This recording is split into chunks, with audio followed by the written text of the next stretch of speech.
Italy probably have from. Go ahead.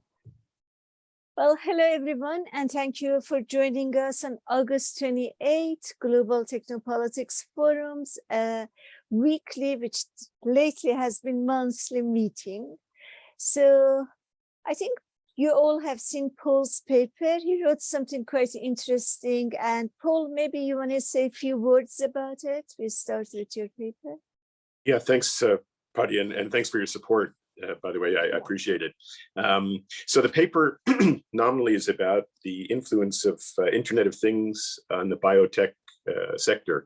And, you know, not to maybe insult anyone's intelligence, but I always find that it's useful to sort of define what these things are. So Internet of Things basically being the phenomenon of more and more devices being connected to the internet and communicating with each other, rather than people being engaged and involved. So this is a phenomenon that, of course, has been going on for some time, but has accelerated quite a lot over the last couple of years, and will continue to do so. So proliferation of devices connected to the internet and communicating with one another.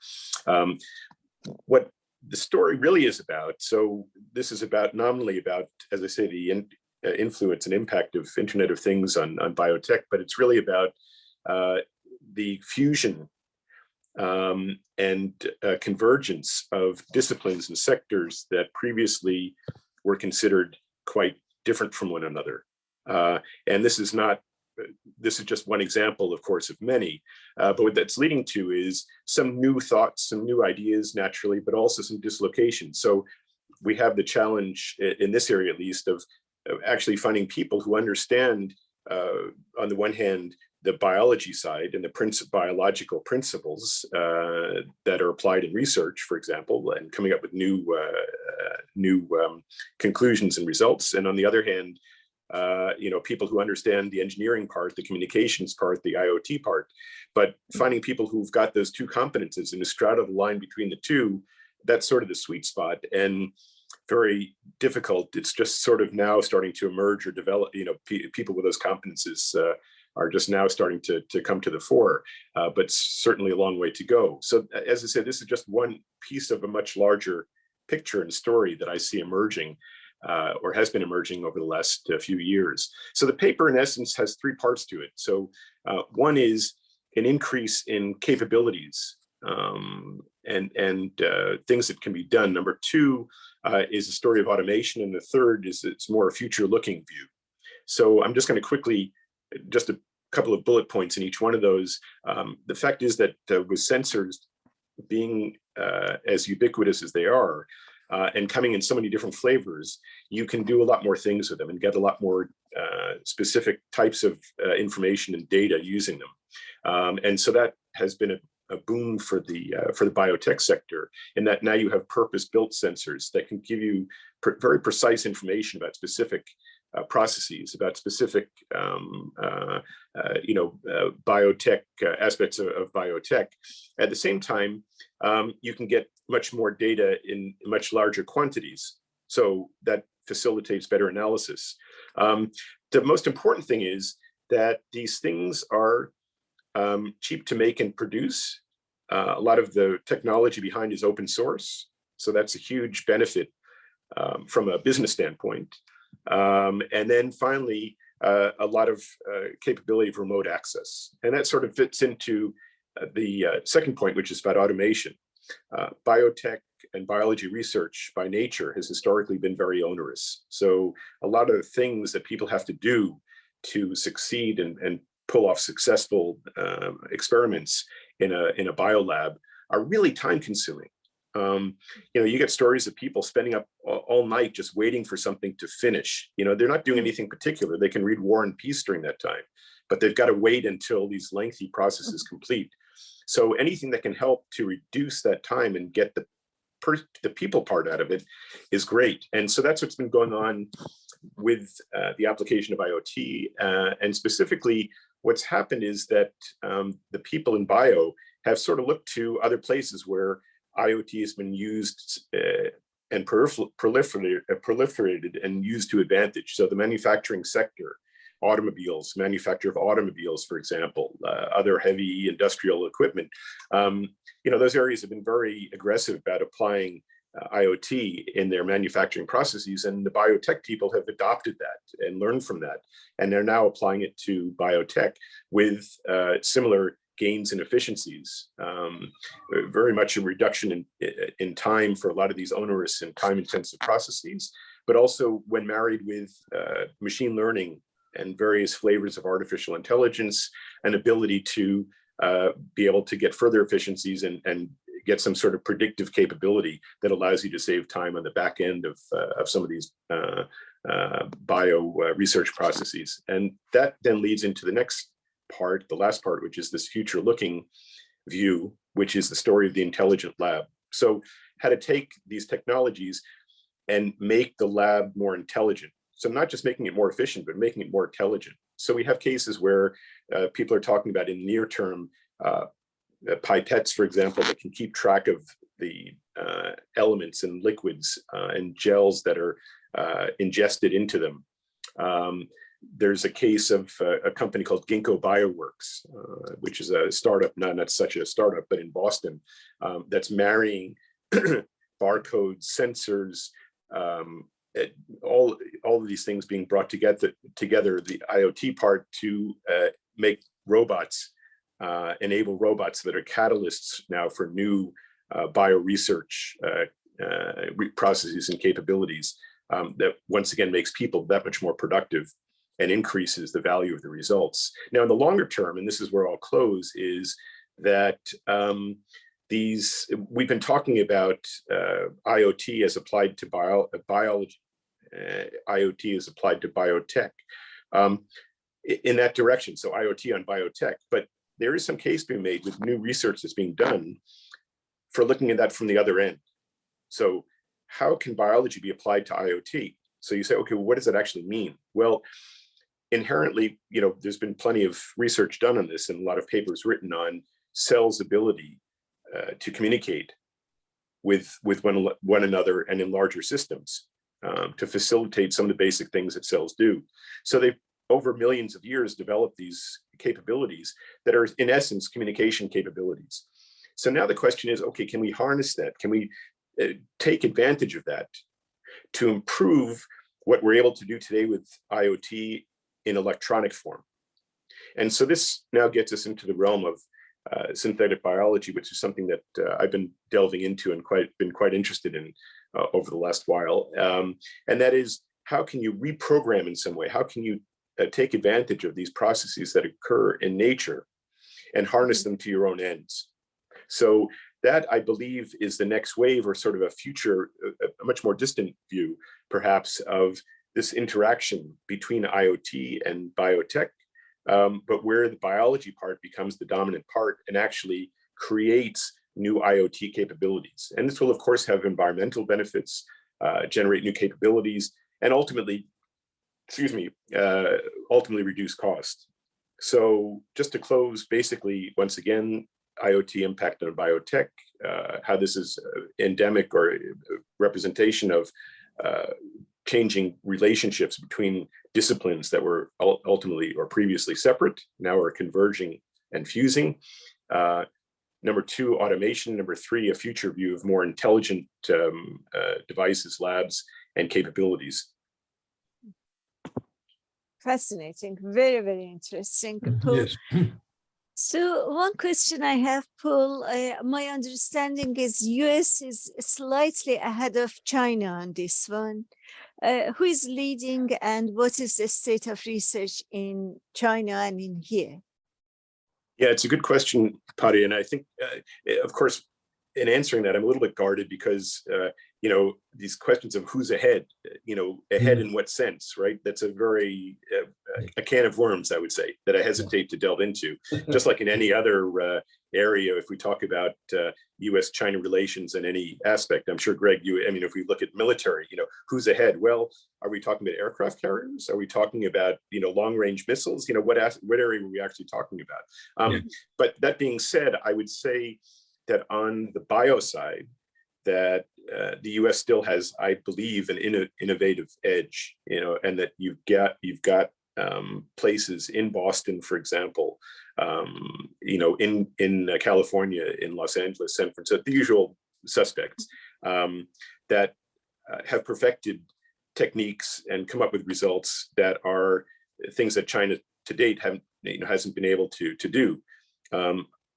So that being said, I think that has to be qualified by the fact that there's been a huge investment in China in this area.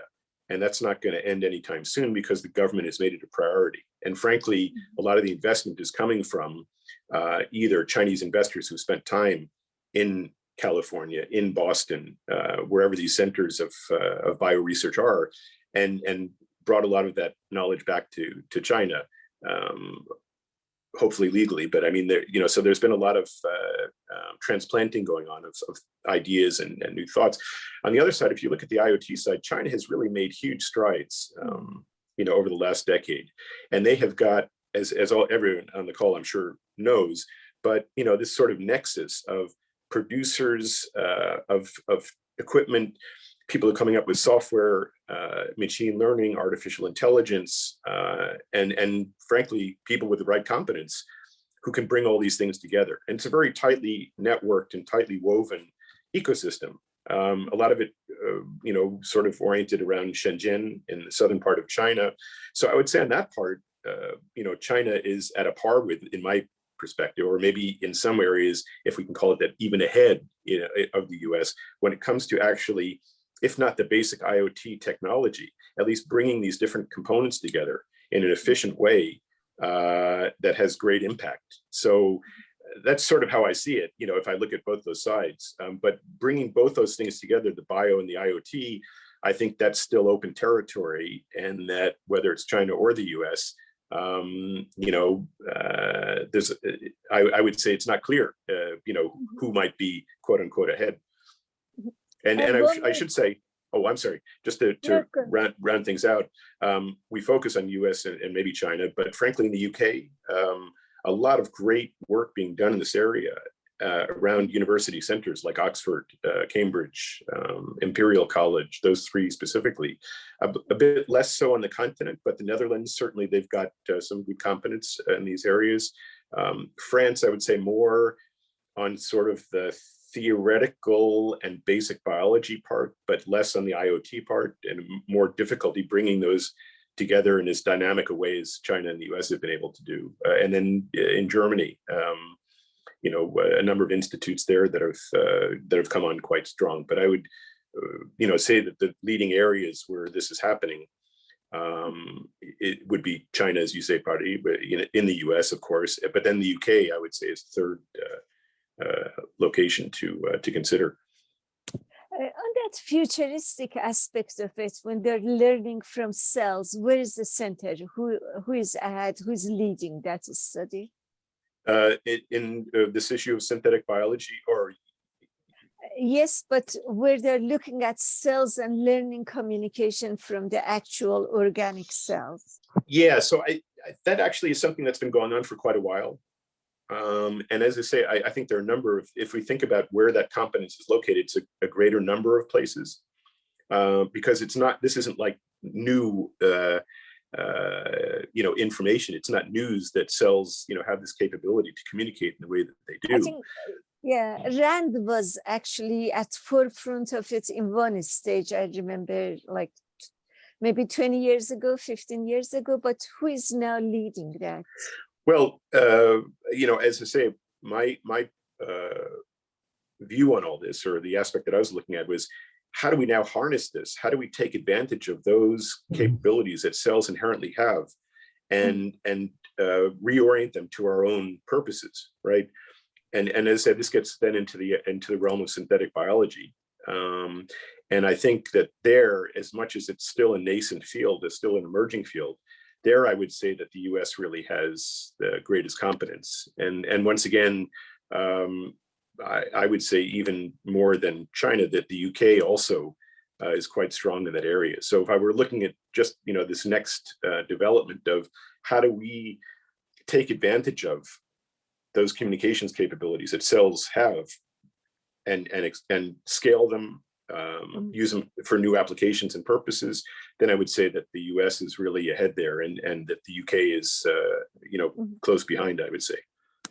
And do you know in US who is leading? Where is the center for this study? Yeah, well, it's a good question. So, like any field, there's a chain, a value chain, if you want to call it that, right? So there are the people who, for instance, synthesize DNA, right? So there's a company in the US called Twist, for example. There are companies then that take that DNA, the synthesized DNA, and then start to put it into production. And production, there are different targets for this, right? So some might be medicinal, some might be agricultural. So if I think of a company that's sort of leading as far as being active in producing in a number of different domains, and they've been successful at getting investment support, not only from private investors, but from the US government, is Ginkgo Bioworks in Boston. There's another example of a company, maybe in California, is a company called Anthea, and they're figuring out how to make new drugs, develop new drugs. So it's very much oriented towards medicinal purposes, using elements from plants that today are very effective, but they can't be scaled. So it's very expensive to develop drugs, based on the things you can get from these plants. But to scale them, that's really where the synthetic biology part comes in. So that would be an example of a company that's trying to do that. But there are a lot of companies that are in different ways trying to figure out how to take, in my paper, I referred to the biomass, so that this massive, sort of microorganisms, and turn it into something that's useful, that has some sort of value to it. And that's where a lot of effort's being concentrated. But there are different, as I say, sectors or different targets that are emerging for how you might apply that in different companies that have different sorts of competence. And then once again, thinking to the value chain of people focusing strictly on the niche of synthesizing DNA, and people saying, okay, we're not going to worry about that part. We'll get the inputs from those guys, but we're going to now figure out how to put this into production and scale it. Thank you. Greg, any question? Yeah, this is fascinating stuff, Paul. I find it hard to get my head around it. So I have a couple of comments and then maybe a question that's maybe a sort of a dumb one. But the first comment is that I thought that your presentation this afternoon was easier to follow than the paper. So the kind of three-part sequence was very useful. I found it. I had an impression the paper sort of started in the middle with platforms, and I never quite got the logic as clear as you've done it this morning. Second is the more examples you have, the better, since it is hard for me, and I think probably lots of other people, to get our heads around this. The more examples you have, the better, it seems to me. You have some already, but more would make it even better. The question is, I find it easy to understand how machine learning and artificial intelligence are affecting bio. We've seen that in the ability to search rapidly DNA sequences, germ sequences, I guess, played some role in creating the vaccines. It's harder for me to conceive of the role of AI, of Internet of Things. And now, is that mostly in what I would think of as data collection through sensors talking to each other, or am I missing some big point? Yeah, no, I think it's a good question. So first of all, Greg, if I summarize that, what you're saying is the way the paper is written, it's not quite as clear what the structure is, or right. that argument, that sort of the direction is compared with the way that I just presented it. So that would be useful to sort of have a better or clearer structure, sort of along the lines of what I just spoke to, in the presentation here. I think the second thing you said was, giving more examples to illustrate a bit more. Right. And the third thing is the question on the specific IoT use. So if I think of a specific example, and this is sort of near the beginning of the paper, is one example is this, what was called this infrared turbidity sensor, right?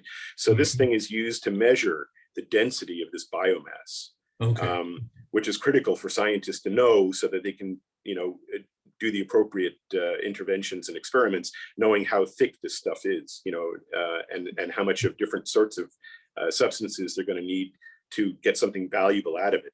Mhm. So before, when you used to do this, well, you'd be able to get data points, but they were sort of limited, and the data that you would get there'd be huge lag time, and given the lag time, well, that doesn't make you as productive as you could be and give you as much information as you could to take action and to maybe make adjustments more quickly and affect the outcome of the experiments. With this sensor, so the most important thing is that this is a purpose-built sensor, right? So this is focused specifically on and tailored to measuring biomass, the density of biomass. So it measures the light going in and the light coming out, right? So that's the first thing. The second thing is that before this existed, you would get, a limited number of data points. I'm making this up, but maybe half a dozen data points, right? But since these sensors are so cheap, you can deploy 100 of them, at every single point along the way of that process, and get that much more precision in understanding what actually is going on, how the light might even fluctuate as it's going through that biomass, and that might give you a different sense of how dense it is. And then you get that volume of data on the back end that you can do more analysis on. And all that being done in real time, right? And finally, if you are a lab junkie, and you're a lab guy, but you don't feel like sitting in the lab all day. You used to, you had no option.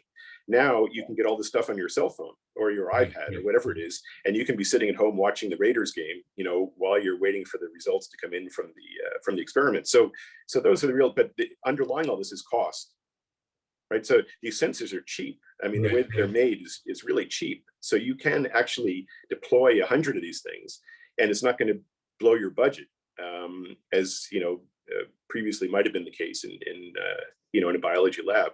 So anyway, that's sort of an example. This infrared turbidity sensor. Yeah, no, that helps. That's great. No, it's good stuff. Fascinating. And thank you, Paul, for making the presentation. This is pretty interesting and fascinating, both at the same time.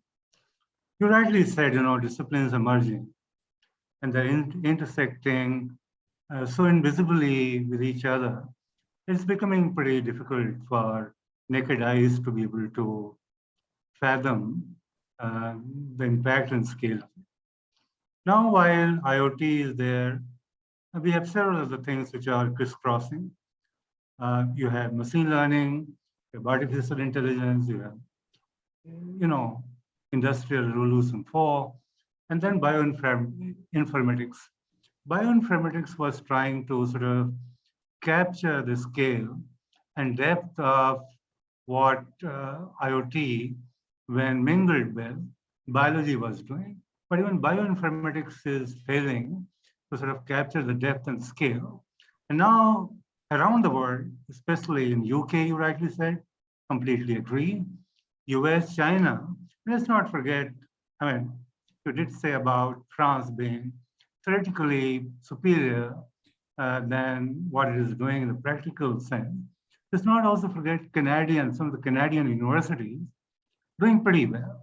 And therefore, we have to really crisscross transatlantic and try to figure out as to how democracies are trying to sort of follow through biology, what biology can do to public good. And then these democracies are also trying to figure out how do they really try to develop governance, ethical considerations about it. And this is where Chinese, without caring for what moral compass could be, they are trying to sort of go here and there, and they have been trying to do whatever they want to do. And therefore, this is a kind of a challenge which countries like US, Japan, UK, France, Canada will really have. So I think what you're saying is absolutely correct, and this is mind-boggling in terms of what bio and biotech, when you really intersect it with IoT, can probably do. What about these ethical and governance mechanisms, which also need to be followed through? Because if that is not there, then autocrats, Chinese, Russians, Iranians, North Koreans, they will try and create a mess, and democracies will really find it pretty hard to do anything about it in time. So this is a part one. Part two is all about how do we really communicate it. While research might be going on all over the world, but there is hardly any simplified communication being targeted at those who will really matter eventually, universities, public policy institutions, and then the companies as well. So we will really need to look at the bigger picture in terms of how do we really bankroll it.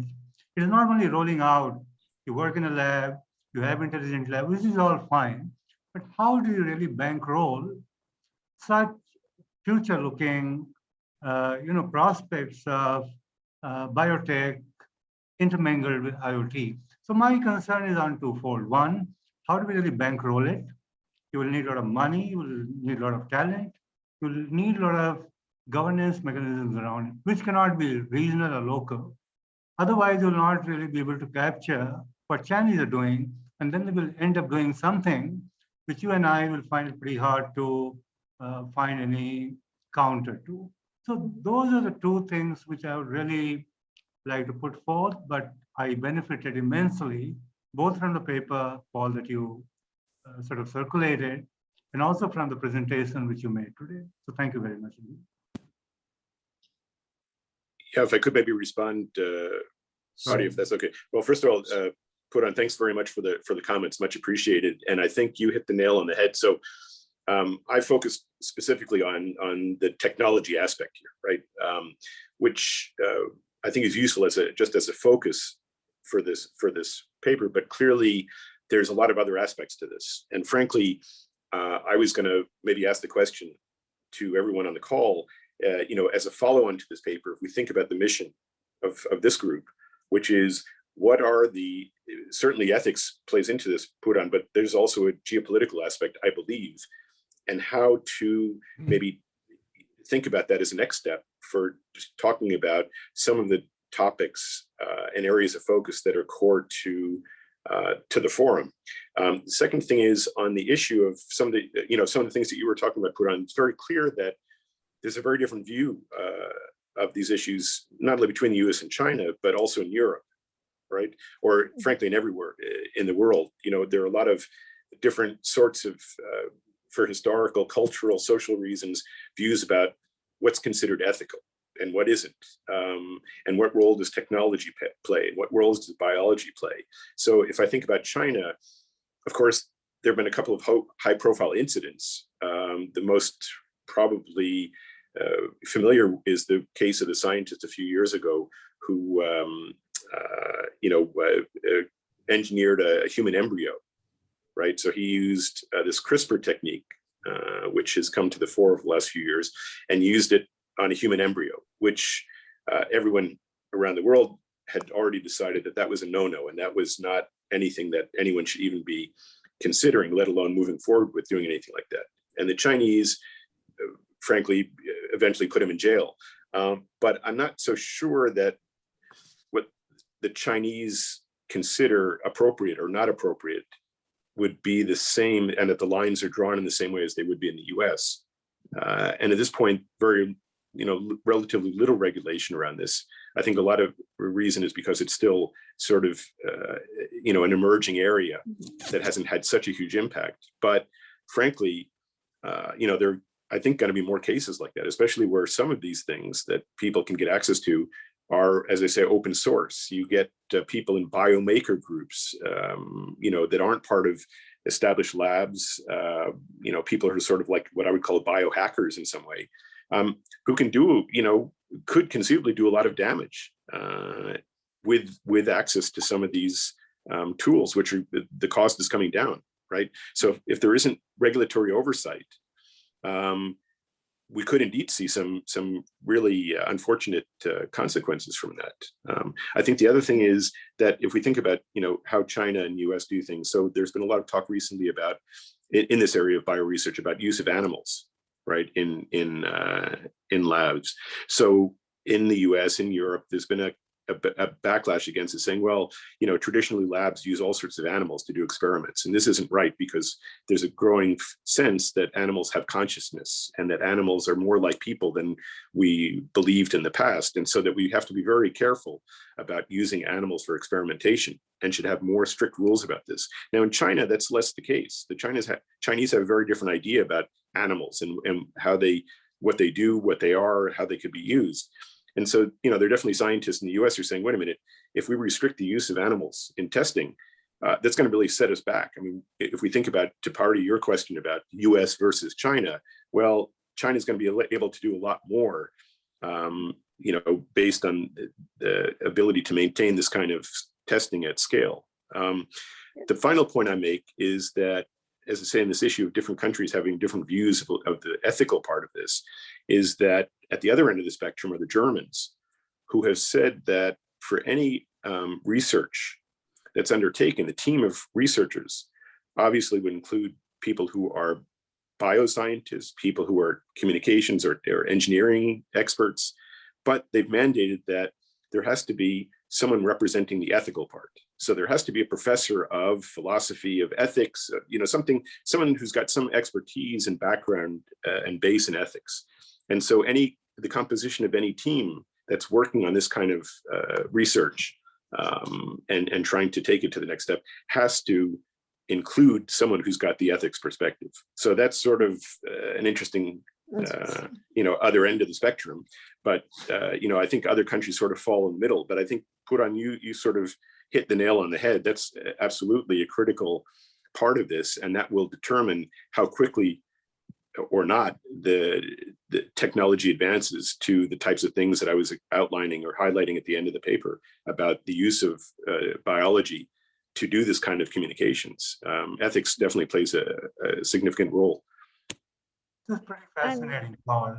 And just to say that MIT, and let's not forget Germans, and I completely agree with you, Munich Institute of Technology has been partnering with the World Academy of Sciences in Germany. And they have made it pretty clear that regardless of our local cultural ethos and spirit, we need to really look at ethics through the lens or the prism of governance, regulatory oversight, and this cannot be local. Just to give you one example, now there is a talk, both in China and elsewhere, the Chinese are now trying to control internet. And it is very much the part of, you know, the agenda which is going to be put before Jinping is going to be, you know, elected for life as the president of Chinese Communist Party. They are saying that how will Chinese take incremental but rapid action to be able to see to it as to how will they really control internet in 10 years' time from now. If that be the case, then we cannot really leave these things to local understanding of ethics. And therefore, let's not really look at ethics and, you know, from a cultural standpoint or point of view. But I think, you know, we have to somewhere try and mix and merge and intersect governance, which cannot be local any longer. Otherwise, we will have despots controlling the world tomorrow. But let's look at ethics and regulatory oversight, as rightly said, from the prism of wider governance mechanism. That is what I was trying to say. And I'm saying it, Chinese are now trying to figure out a way and the means in which they will control the entire internet in a decade from now. What would be the kind of response in case we don't really have that kind of a mechanism, which is global mechanism to sort of save and, you know, put some kind of a cap so that, you know, the thieves don't really run away with the money stolen out of the locker. This is what I'm trying to say, Paul, in a very limited sense of what I was trying to sort of convey. Thank you, Paul. I think in terms of Chinese trying in 10 years' time to take over internet, of course, they have intentions, but that doesn't mean that's going to happen. And there is a possibility that internet may be divided and fragmented. That's a real possibility, but takeover is perhaps a dream they have, but that won't happen. I don't think so. But division, yes, fragmentation, definitely, we will see. One thing I wanted to share, Paul, is the difference in innovation between China and the West, where in West, it's very messy and it's chaotic and individuals come up with ideas and then go forward, and after a lot of trial, it happens. In China, the government choose individuals, choose the vision, and then brings them and put huge amount of investment in them. So the inventions are very directed, pointed to certain visions, and then invested in it. Where in West, we never know what kind of invention gonna come, because different people are gonna come with different ideas. It's messier, more innovative, but more unpredictable and uncontrollable. I think that's a very useful point, Patty. In fact, the leading, or one of the leading groups in China that's working on biotech, but especially synthetic biology, is a place called the Shenzhen Advanced Technology Institute. I probably got two of the letters backwards, but anyway, that's the idea. And basically, as you say, they're definitely under the umbrella of the Academy of Sciences. And they operate very much in line with government direction and strategy and plans that the government has set. So I think to that point, there's a case where, once again, a difference between how things might work in the US in this specific area versus China. Any comments, Greg? Well, the other thing that's striking about R&D in the United States is the government still does a significant amount of it, but increasingly it's done by the private sector. And that does have implications, it seems to me, for basic research. If the private sector is not likely to do much basic research, it's likely to be looking for product applications, and that does change the nature of the competition in some ways. I think we're all skeptical, and maybe rightly, interesting question, maybe it's cultural, but we tend to be skeptical of that top-down R&D efforts can really work. I guess we're used to a messier, more bottom-up process, and so the idea that trying to command innovation strikes us as not likely to succeed. But as you said, Paul, the Chinese have some advantages, not least all these Chinese scientists who've been in the West and who are now lurable back with great laboratories and lots of support. So it is different. The other thing I just wanted to underscore your point about animals. I think that's a really big deal that cuts across lots of spaces. That the more we know, all the science suggests that humans and animals are not very different. As you said, Paul, they communicate, they have consciousness, and I think that's going to pretty dramatically affect the way we treat animals in lots of realms. And as you say, it may well be a difference with China and others having less of that sensitivity. But it seems to me that's going to be a big deal across lots of areas. Yeah, I mean, just to sort of anecdotally, illustrate the difference, in China, there's probably, I would say this is maybe emblematic of debate that's perhaps going on in China itself, because, I think we have to recognize, of course, that China isn't just one monolithic operation, right, and that there are a lot of different points of view. But I had a colleague who had a pet cat, and he, his whole life was sort of oriented around this cat. Well, he also liked to go on extended holidays, so he would go to places around the world, and he was a big marathon guy. So, he would leave for 2 weeks at a time. So at one point he was leaving for a couple of weeks, and he was trying to figure out what to do with his cat. And he decided that he would return the cat to where the cat originally had come from and give it back to the owners of the parents of his cat for the 3 weeks that he was gone. Well, they were on the other side of the country, and it required, putting the cat in quarantine, paying all this money for the airfare and all this kind of stuff. And he told his father about this, the father, of course, being of a previous generation. And the father listened to this. He said, "What the hell are you talking about?" He said, "It's obvious what you got to do." And my friend said, my colleague said, "What?" He said, "Well, you just take the cat out, kill it, and throw it in the garbage." I mean, he said, "I don't understand." So there's a case where, you know, it's sort of a bit of a frivolous example, but I mean, I do believe that you might have some cross-generational differences even in China about how you treat animals and how animals figure into some of these larger pictures and issues that you were just highlighting, Greg. Yeah, yeah. It's going to be cross-generational with us too, I think.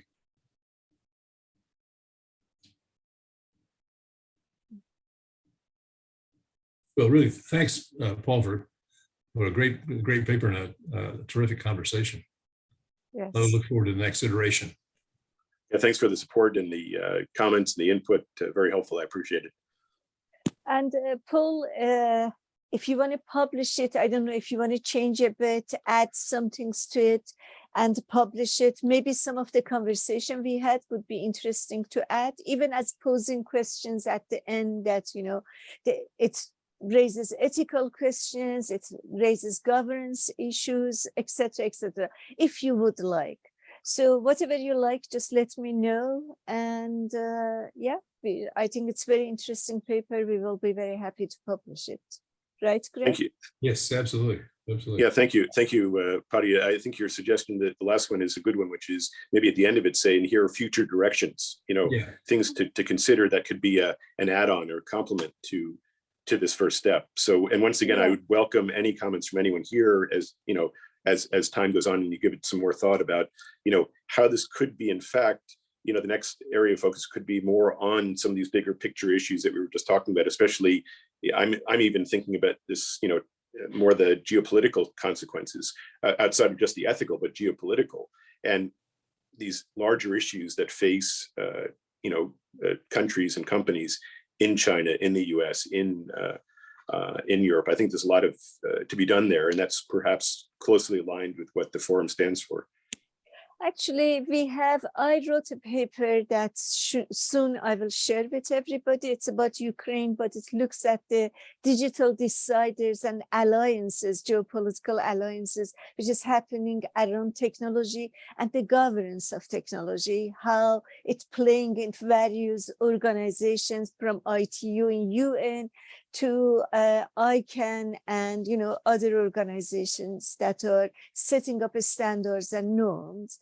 So that's within that, there is a comparison between what is happening in the East camp and West camp that may be of some interest, but that's as soon as it's ready. And we will have a presentation with Greg in the event that we will have in Rome. So those we will share, and maybe that could be of some interest. But if you want to add those earlier, I can share with you some part of the paper anyway.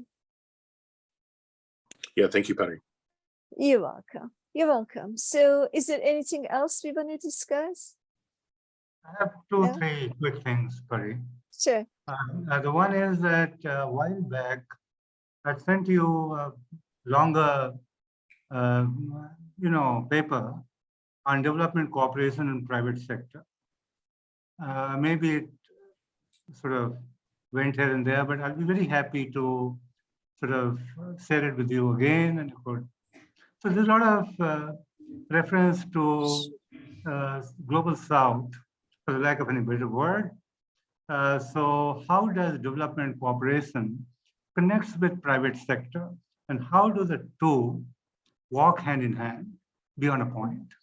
So I'll be happy to sort of resend and please do, because I have been traveling, maybe I overlooked it. One thing, Puram, we do need all the paper to have something to do with technology, because at the end, that's our edge. So if you please make sure that it has the technology aspect, and yeah, please send it to me, because it has been a bit chaotic.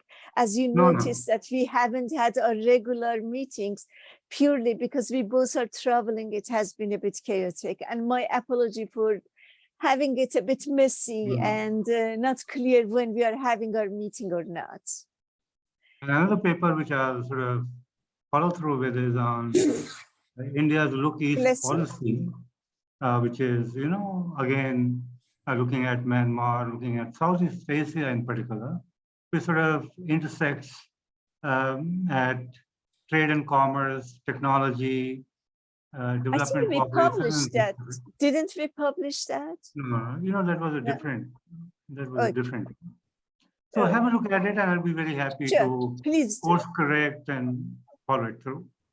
Sure. Second one is that there's a story being done at the moment by an Indian journalist who is in Taipei now. It is all about Quad, and so I'll be happy if both of you or anyone else you could probably refer to would like to be interviewed or talked to. I'll be happy to sort of connect you with the journalist who is carrying that story out. So please let me know. What is this story? It is on Quad. On the quad. Quad. Okay. Yeah. And what he is doing it for which media company? Where Yeah, is it this is one independent? of the largest magazines, monthly magazines coming out of India, which has a pretty high circulation, maybe about 1 million. Pretty good. So it's a pretty print good. magazine, or do Yeah, it's a they have print- online print. presence? No They have online. print one and then they put it up on the website as well. Okay. All right. So Yeah. I'll be happy to sort of cross connect, write an email and sort of connect you with the lady who is doing it.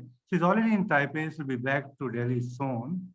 And I'll be happy to do it so that, you know, we also have Technopolitics Forum views on Quad and what is happening.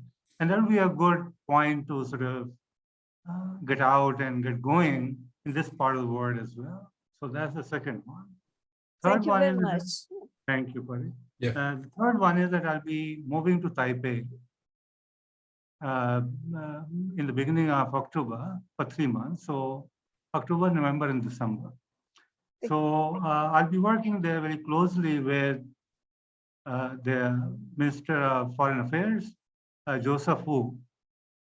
And 3 months, and then I come back. So October beginning, I go, and then end of December, I come back to Delhi. So just to sort of, all my papers are ready in place. They have given me the visa, which was not happening due to COVID, but finally they're sort of giving it case by case. So it has come to me now. So October, November, December, but you will be in meetings and things still. It's just Yeah. your location would be different. Otherwise, the access would be the same, our communications, right? Absolutely. I mean, once I get the link, then, you know, that would be okay. So I'll Sure. be online and on internet and on phone, Sure. but just to sort of keep you into the loop, that beginning of October until the end of December, I'm away to Taipei. Lovely. Thank So, you. so Thank you very much. put on this changes the equation a bit, you know, my calculation. So when I met with Patti a few weeks ago, I said, Patti, I said, you know, my thought would be at some point in the future to have coffee with Puran in Paris. And she said, yeah, that's a nice idea. But now I see it's going to have to be tea in Taipei. So yeah, I mean, maybe. Well, why not? Why not, Paul? Tea is Yeah. as good as coffee. I mean, tea in Taipei is probably hotter than the coffee in Paris. Yeah, absolutely, absolutely. And I haven't had tea in Taipei for a long time. So this, now that you're Please there, come. Puran, now the So secret you'll is have a out. place to stay with me, Paul. you might regret saying that, Puran, but you know, Not I have been really. known to take people up on idle comments like that can lead to Not consequences. really, Paul. Yes. You're staying with a friend like you will be a good idea. So you will have a place to yourself. That's what I want to say and convey to you, Paul. Well, okay, maybe put on what we can do is for the next iteration of my paper, I'll go to Taipei to do that. We can work in a tea house there to take the next steps. Good They idea. probably don't have Good pain au idea. chocolat in Taipei, but Oh, I'm sure they can. I'm sure they've got it somewhere. Put on, that's your job. First step is to figure out where pain au chocolat in Taipei is. But no, actually, I have a good friend. His son is living in Taipei. He's been there for a number of years. So he's French. So I got to figure that he's got some idea of where a good baguette and a good pain au chocolat might be. Yes. good, Thank you, good. Paul. Thank you. Well, on that note, I wish you too very nice meeting and tea and pan chocolate or whatever you figured out you will have. And wish everybody a wonderful week ahead. And see you. I will let you know if we will have a meeting next week. Take care. Thank you. Bye-bye. Thank you. Take care. Yeah, bye-bye. Thank you. Bye-bye.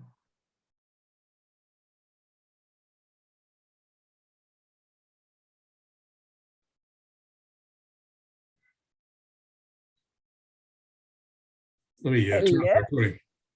What? Turn off the recording. Oh, yeah, please.